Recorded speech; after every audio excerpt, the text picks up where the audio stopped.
Uli Moduege Yuyu en Rotten y Síncope. Uli Moduege. Y hoy os traemos Oksuyeok Guisin, o lo que es lo mismo, The Ghost Station, la estación fantasma, una película de terror desde Corea del Sur. Corea del Este. Película que, depende de las fuentes que encontréis, veréis que es de 2022 o de 2023. Una película de hora 20 para todos esos amantes del terror asiático, pero que está mucho más ambientado en darnos jumpscares, sustos y fantasmas de Asia. Esta película, como habréis podido comprobar, la encontramos gracias a este maravilloso póster. Un póster que llama la atención, ya que sabéis que tengo predilección por este tipo de ilustraciones. Si me hacen un póster de este estilo, sabe que la película la voy a ver. Y además el póster no es del todo clickbait, porque es verdad que esta escena aparece y además en los inicios y en los primeros minutos de la película. Escena que os tengo que reconocer que me ha dado un poquito de repelús porque pensaba que esa mujer se iba a partir ahí en vivo. Ha sido puramente su gestión, porque en realidad ni siquiera esas posturas están hechas con ningún truco de CGI, simplemente son los movimientos de esa actriz que la verdad que están muy bien logrados para la dinámica de toda esa escena. Pero antes de continuar con este vídeo, quiero dar las gracias a todas esas personas que se están uniendo al nuevo grupo que hemos creado en Instagram. Una nueva opción gratuita de Instagram donde todos los podridos que queráis entrar estáis invitados. Allí podéis recomendarnos películas para que veamos posteriormente en el canal. Aclarar que si no os funciona esta invitación o no podéis entrar a este perfil de Instagram, es porque en vuestro país todavía no está habilitado, así que tendréis que esperar. ¡Sáquenme de Latinoamérica! De todas formas, yo os dejo en la descripción el enlace a la invitación para que todos podáis intentarlo. Como os digo, hoy os traemos una película de terror asiático, terror de Corea del Sur concretamente, la cual tengo que advertir que es una película muy cliché, una película llena de jumpscares, una película que no destacará precisamente por ese terror un poquito más psicológico o un poquito más ambiental que nos suelen acostumbrar estos países. En este caso nos encontramos una película que bebe mucho, pero muchísimo, de verdad, de las grandes The Ring y La Maldición, ya que la historia principal que nos van a contar nos recordará mucho a esos grandes hitos del cine. Y no son solamente cosas nuestras que nos hayan recordado a esos clásicos, sino que realmente están referenciados, utilizados como recursos o simplemente son pequeños homenajes que el director de la película deja aquí a modo de referencia. Tanto es así que el propio Pozo de The Ring o uno muy parecido sale en la película y es un protagonista principal. En esta cinta nos encontraremos en la estación de Oksu, la cual desde hace muchísimos años se dice que está maldita por el lugar donde fue construida, un antiguo orfanato de niños. La película nos la presentarán con un señor que se encuentra en esa propia vía y que por un accidente perderá la cabeza con una de las puertas de seguridad antisuicidios que tienen en esas estaciones. Qué gracia, ¿no? Una puerta antisuicidio que termina matando al propio protagonista. Aunque bueno, esto simplemente es la muerte de ejemplo que este tipo de películas nos tiene acostumbrados para que veamos qué tipo de sangre, qué tipo de violencia y con qué efectos vamos a deleitarnos en esta peli. Y ya os digo que en un primer vistazo y fácilmente se ve que van a ser prácticamente todo CGIs y que la verdad no van a estar muy bien hechos, o al menos eso es lo que se percibe en esta escena, esos típicos efectos digitales hechos como a cámara rápida para que tu ojo no termine de percibir del todo qué es lo que ha pasado. Y como decía Síncope, esa escena del póster saldrá precisamente en este principio de película, una escena que sí que es cierto que crea mal rollo, como muchas otras en esta cinta. Por fin conoceremos a nuestra protagonista, una periodista que trabaja en un periódico digital, el cual vive a base de clics de toda la gente que entra en sus noticias, por lo tanto es un periódico de estos que busca más el amarillismo que las noticias reales. Un periodismo que la verdad que actualmente, por lo menos aquí, se lleva bastante. Nuestra protagonista descubrirá que hay muchas muertes en esa estación de Oksu, así que decidirá investigar un poco más de cerca, hablando incluso con los que se encargan de la seguridad de la estación. Y quizás muchos estáis pensando, joder, Rotten y Síncope, pero qué rápido vais, ya estáis avanzando mucho en la película. Y es que la película se presenta así, es tremendamente abrupta y va muy directa al grano, y normalmente esta característica suele ser algo positivo, ¿no? Que no te den demasiadas vueltas sobre la trama y que directamente vayan a lo que quieran ir, pero aquí se siente como muy precipitado e incluso los primeros 20 minutos van tan a saco que no sabes muy bien qué te están contando ni por dónde va a ir la película. Así que ya os digo que tanto a Rotten como a mí nos ha costado un poquito entrar.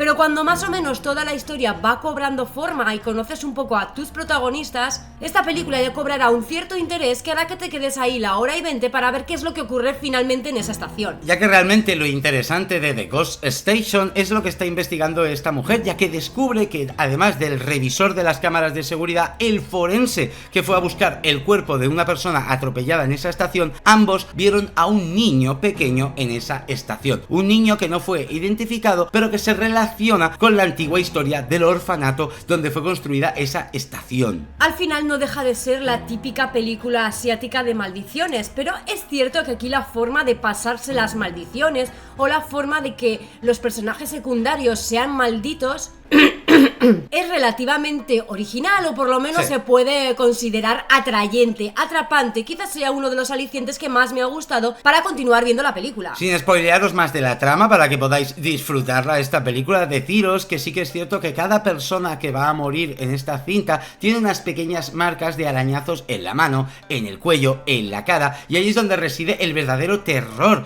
de esta cinta, ya que jugará mucho con pequeñas manitas que aparecerán ante el espectador en momentos que no se espera, manos o incluso niños pequeños como quemados o como muertos en personajes random o incluso delante de nuestros protagonistas. Todas estas escenas serán con jumpscare, no se salva ni una, pero sí que es cierto que además de hacerse algo repetitivo, ha habido más de uno que a mí me ha pegado un buen susto. No es la panacea, no es lo mejor del mundo, pero en ciertas escenas, como dice Rotten, resulta efectivo, y en sí todo el desarrollo de esa maldición y cómo se construye el terror alrededor de esas manitas que van apareciendo detrás del cuerpo de los protagonistas de la nada para provocar esas heridas, crea esa pizquita de terror suficiente para que una vez más continuemos viendo la película. Por último, mencionar que creo que hemos visto el suficiente cine coreano como para poder juzgar las interpretaciones de los actores, y en esta película sí que es cierto que no es de serie B, no es lo peor que he visto, pero sí que son bastante mediocres. Te cuesta creerte a los protagonistas e incluso a los secundarios. Es como que tienes realmente la sensación de que están actuando, de que están leyendo un guión y de que están interpretando un papel. No te crees realmente que esa persona que están transmitiendo en pantalla es la persona que tú estás viendo. Por lo tanto, antes de irnos a la parte con spoilers, decir que esta película de Ghost Station la encontraréis tanto en el Netflix de Estados Unidos, pero si no tenéis esa opción, de forma ilícita tenéis páginas como las dos que os dejo aquí en pantalla.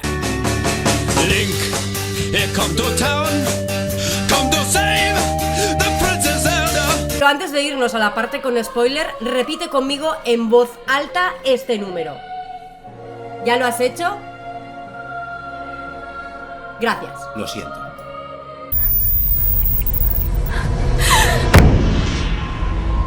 Para todos los que ya habéis visto la película, vamos a hablar un poquito de esa maldición, esa historia de esos niños de ese orfanato que al parecer descubrimos que estaban traficando con sus órganos para acabar enterrándolos vivos en un pozo. Madre mía, yo ya os digo que esa es la parte que menos me ha encajado, me refiero a la de los trasplantes de órganos. ¿Qué onda, no? De repente aparecen con eso cuando no hemos visto prácticamente, creo recordar en la película, nada médico, ninguna habitación, no se ha mencionado ninguna pista del estilo, y tampoco hemos visto a esos niños como heridos o en recuperación o abiertos en canal. Ni siquiera cuando están dentro del pozo antes de que los entierren vivos les vemos ninguna cicatriz ni ninguno que esté mal de ninguna manera. Creo que lo hubieran resuelto y hubiera encajado muchísimo mejor la historia si simplemente pues ese dueño del orfanato tuviera que deshacerse de los niños, pues porque una empresa millonaria le hubiera ofrecido un montón de dinero a cambio de ocupar su terreno, tirarlo abajo y ahí poder construir esa estación de metro. Así que no le quedó otra que deshacerse de los niños y los enterró vivos. Sé que muchos lo estáis pensando y solo la comparáis con The Ring o Ju-On por el hecho de que salga el pozo o los fantasmas o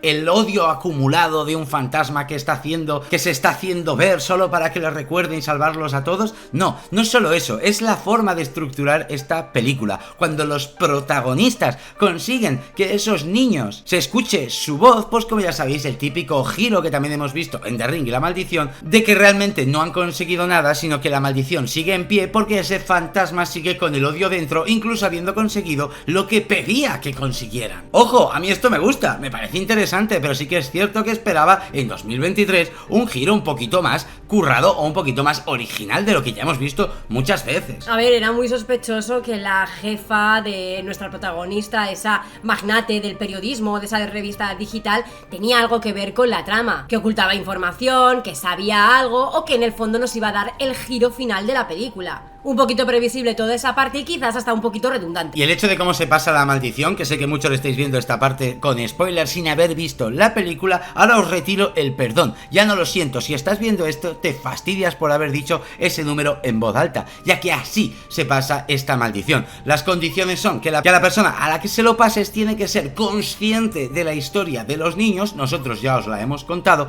entonces debe repetir el número del niño que le pasó la maldición en voz alta y así se transmite. Creo que es muy conveniente, creo que es muy forzado, a la vez que es una simpleza que más que ayudar a reforzar el terror de la película lo vuelve un poquito absurdo. Así es, pero bueno, con respecto a toda la historia que te han ido contando a pizcas, ¿no? Y de poquito a poco, de por qué esos niños siempre hacían repetir a sus víctimas esos números, yo con lo que me he quedado con ganas es con un poco de drama en esta historia. Creo que le pegaba bastante el saber los nombres verdaderos de estos niños que simplemente estaban identificados con una serie de números en relación a la fecha con la que llegaron al orfanato. Ese es el pequeño punto de investigación real, policial o periodística que creo que le falta a la película para ser comparada con todos estos grandes clásicos y películas de culto asiáticas que hemos ido mencionando. Pero por otro lado tengo que reconocer que me ha gustado bastante el rollo del significado de la maldición, sí. Ese odio acumulado, que los niños realmente quieren ser